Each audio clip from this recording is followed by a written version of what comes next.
Hello Ram 1500 owners.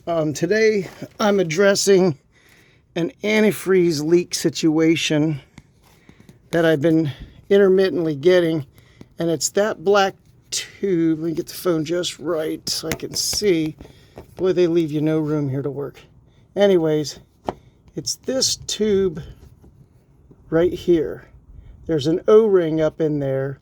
There's one single bolt here, and back here is a spring clamp.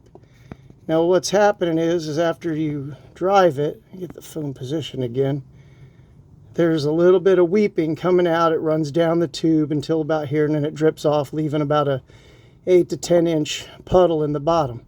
So I went online, found the doorman replacement tube, which is this one here. It's one bolt, and then of course you got to pull it out. It's got that O-ring, and then you slide it back in and you put the spring clamp and hose over this end here.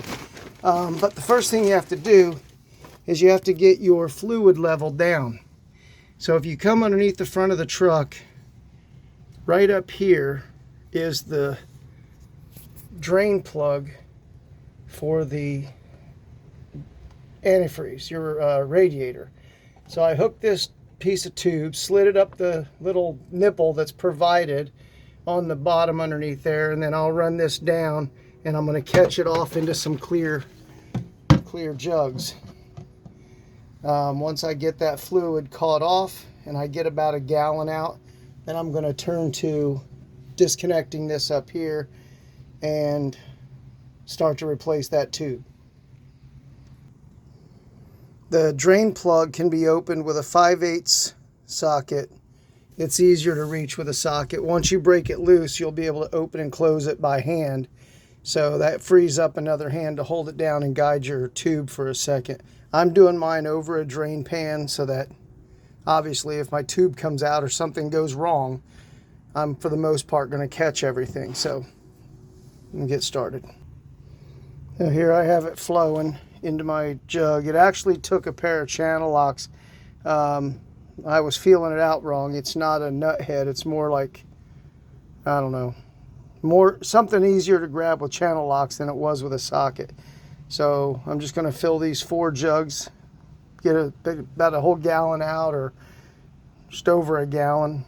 The whole system only holds about 2 gallons. So if I can get the radiator below that level, I think we'll be fine.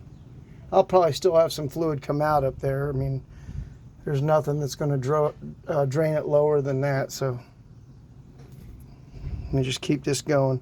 Like I said, forget the 5/8 socket. As I said a second ago, it's more of a channel lock availability. I do have my radiator cap off so that it can flow freely without opening that too far up. So stay tuned. I got one jug out. I don't know if you can tell, but my antifreeze absolutely looks fantastic. I mean, that's the first one over there, and there was no cloudiness from the get-go. I mean, it looks really good, so that's pleasing. And keep lowering this fluid level. One thing I should mention, which is probably going to be a hindrance to me, I believe, is I'm up on ramps actually, because I'm going to be changing my oil. And if anybody's changed their own oil, they know that filter is not fun to get to, crawling up underneath. So I run up on ramps, been doing it for years. Change my filter, get the oil drained out, and that's it. Kind of self-explanatory, I guess, but anyway. Okay, so I got out 3 full jugs, so that's like I don't know, just a gallon and a half, maybe a little more, not much more. The rest is probably in the lower part of the block, but I don't know if you can see anything here, but there's moisture here, which is because it's dripping off of, let's see, finding room in this place to give you guys good footage is not easy to do, but here it is right here. There's fluid right here because it's running down this tube and dripping off. And it's all coming from up top. So I got to get this spring clamp off, and there's one bolt, only one bolt in the water pump. It's a 6mm head, or I mean an 8, I'm sorry. It's an 8mm socket that it'll take to get that out. And then I'll probably have to just wiggle that out of that water pump. So yeah, let's get after it. All right, just for the record, I came to top side. Here's the hose back here. Getting that clamp. Let's see. Okay, there's the tube. Yeah, getting to that clamp from the bottom just required too much hand space. So I got that out, just tucking it away. And then right here is the 8mm socket bolt you got to take out. Then you can wiggle that tube out and replace it. So let me get after it. Okay, here's a side-by-side comparison. Take notice of the protrusion that orange O-ring has to the steel, where this one is quite flat. It's definitely not sticking out, serving as an O-ring much anymore. So definitely was my leak, my drip culprit. So it's a, I don't remember, $40 or $50 repair on Amazon. It's doorman product. You saw the picture. So let me go ahead and get this back together. I'm going to put a little bit of lube on that O-ring so I don't have a dry push. I don't want to drag it. And the other thing I'm going to do that won't show on video is I'm just going to take a paper towel and I'm going to kind of wipe the inside of the cavity that this pulled out of. Then I'm going to stick my bolt back in, snug it up, replace the hose, then fill it up. All right, here's waterproof grease. I bought this at the hardware store a while back.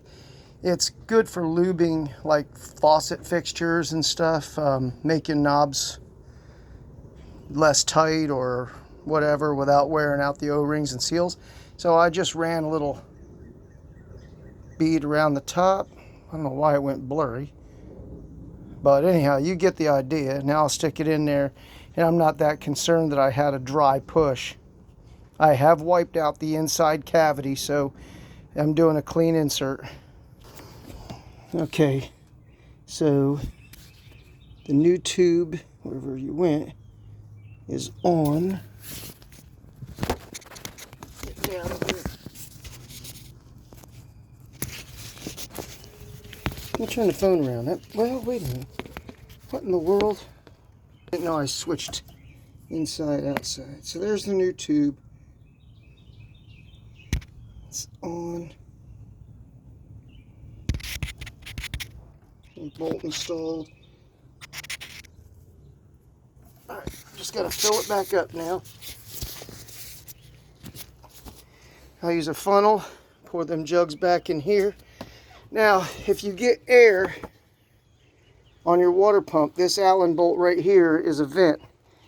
You can open this and help it get the water pump primed. So, may have to do that, but that's it almost from A to Z with the exception of filling it up.